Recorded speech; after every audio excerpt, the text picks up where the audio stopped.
ሰላም ጤና ይስጥልኝ ውድ ኢትዮጵያውያን እንደምን ከረማችሁ። ዛሬ ነገረ ወር አበባ በሚል ርዕስ የተዘጋጀን የመጀመሪያ ክፍል መርሃ ግብር ይዤላችሁ ቀርቤያለሁ።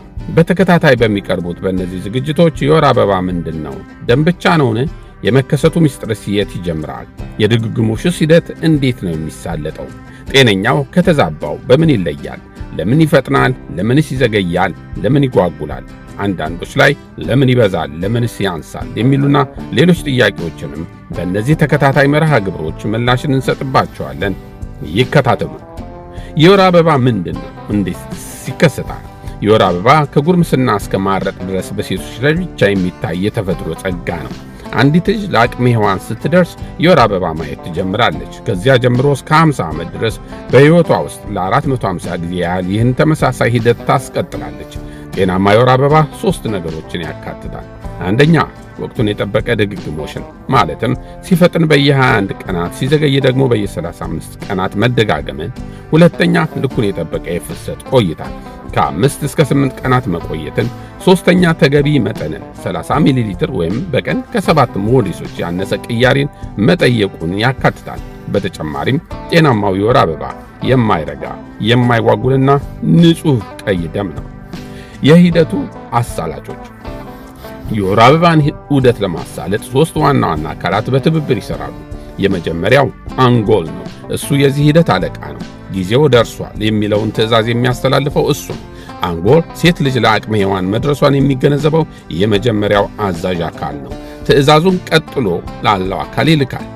ሁለተኛው በእንግሊዝኛ ፒቱተሪ ግላንድ ተብሎ የሚጠራው አውራጢ ነው። አውራጢ ከአንጎል የመጣውን ትዕዛዝ ለሴት ዘር ፍሬዎች ኦቫሪስ የሚያስተላልፍ የሂደቱ ዋና ተቆጣጣሪ ነው። አውራጢ ከአንጎል ጋር በቀጥታ የተገናኘ አነስተኛ መጠን ያለው ግን ሥራ ብዙ የሆነ እጢ ሲሆን ርዕሰ ቅመሞችን ሆርሞንስ በማመንጨት ትዕዛዞችን ወደ የሴት ዘር ፍሬዎች ያስተላልፋል። ሦስተኞቹ ትዕዛዝን ተቀብለው የሚተገብሩት እንስተ ፍሬዎችና ማኅፀን ናቸው። ዋናውን ሥራ የሚሰሩት እነዚህ ክፍሎች ናቸው። እንስተ ፍሬዎች እንቁላሎችን ኤግስ የሚለቁ ሲሆን ማኅፀን ደግሞ በየወሩ ራሱን ጽንስ ለመያዝ ዝግጁ ያደርጋል። ማኅፀን መቀበያ ክፍል ነው። ከሴት ዘር ፍሬዎች ትዕዛዝ ሲቀበል የውስጡን ግድግዳ እንዲበስል ያደርገዋል።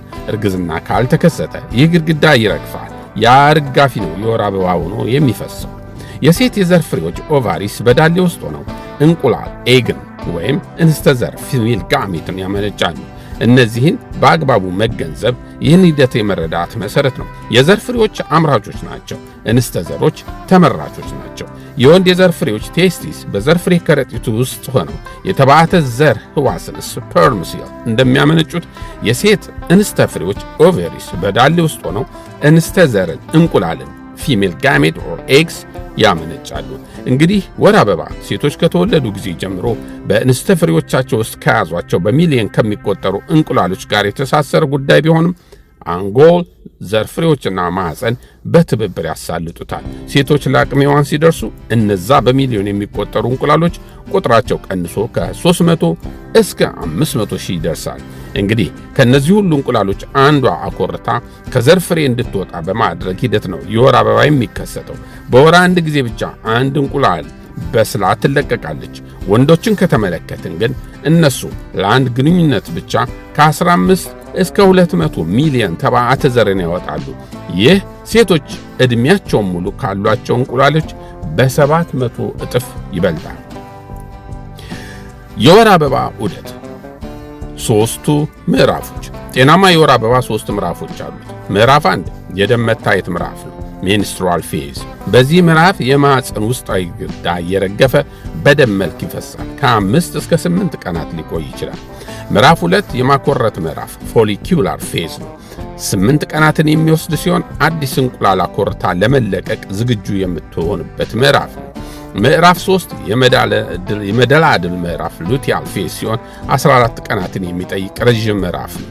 ምዕራፍ 3 ማኅፀን ጽንስን ለመቀበል ዝግጁ እንዲሆን የሚያደላድል ምዕራፍ ነው። ይህ ምዕራፍ የሚወስደው ቀን ብዛት በሁሉም ሴቶች ዘንድ ተመሳሳይ ነው። በማኮረት ምዕራፍና በመደላድል ምዕራፍ መካከል እንስተ ልቀት ኦቪዩሌሽን ትገኛለች። ይህ የማኮረቻ ምዕራፍ ማብቂያ የመደላድል ምዕራፍ መጀመሪያ ሲሆን ከ12 እስከ 24 ሰዓት የሚፈጅ አጭር ክፍለ ጊዜ ነው።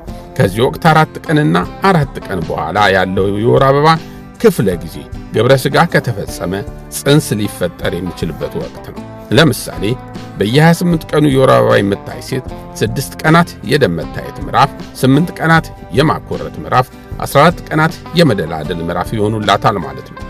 እንስተ ልቀቷ 14ኛ ቀን ላይ ነው። በዚህ መልኩ ሁሉም ሴቶች የየራሳቸውን የወር አበባ ምዕራፎች መወሰን ይችላሉ። በመጨረሻ የዛሬ ቅኝታችንን እናጠቃል። ጤናማ የወር አበባ ዑደት 3 ክፍሎች አሉት። እነሱም የደም መታየት ምዕራፍ፣ የእንቁላል ማኮረቻ ምዕራፍና የማዕፀን መደላደል ምዕራፍ ናቸው። የመደላደል ምዕራፍ ከሞላ ጎደል በሁሉም ሴቶች መካከል ተመሳሳይ ነው። ይህ ክፍለ ጊዜ ወደ 14 ቀናት ያስፈልጉታል። የወር አበባ በአንጎል፣ በአውራጢ፣ በሴት የዘር ፍሬና በማዕፀን መካከል በሚደረግ ትብብር የሚሳለጥ ሂደት ነው። በሚቀጥለው መርሃ ግብራችን የወር አበባን የሚያዛቡ ምክንያቶችን፣ የደም መብዛትና መቀነስ ምልክቶችን፣ መቼ ሐኪም ጋር መሄድ እንዳለብንና ሌሎች ጉዳዮችንም እንቃኛለን። ማኅደረ ጤናን ሰብስክራይብ ያድርጉ፣ የደወል ምልክቷን ይጫኑ፣ ለሌሎች አካፍሉ። በቀጣዩ ክፍል እስክንገናኝ በደህና ይቆዩ።